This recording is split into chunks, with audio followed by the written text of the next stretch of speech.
लोगोफोर, नोंथांमोननि गेजेराव आं आरो मोनसे गोदान भिडिअ लानानै फैबावबाय। लोगोफोर, नोंथांमोना गोबांथारानो हमदांखाबाय जानांगौ थाम्बनेल आरो टाइटेलखौ नायनानै।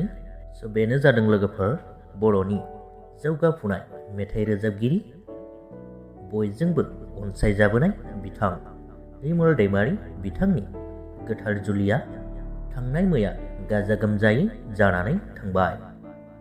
बिथाङा गोबाव समनिफ्रायनो मोजां मोनबोनाय गावनिनो गार्लफ्रेन्ड रंजाली मुंनि सिख्लाजों जुलि जाबाय।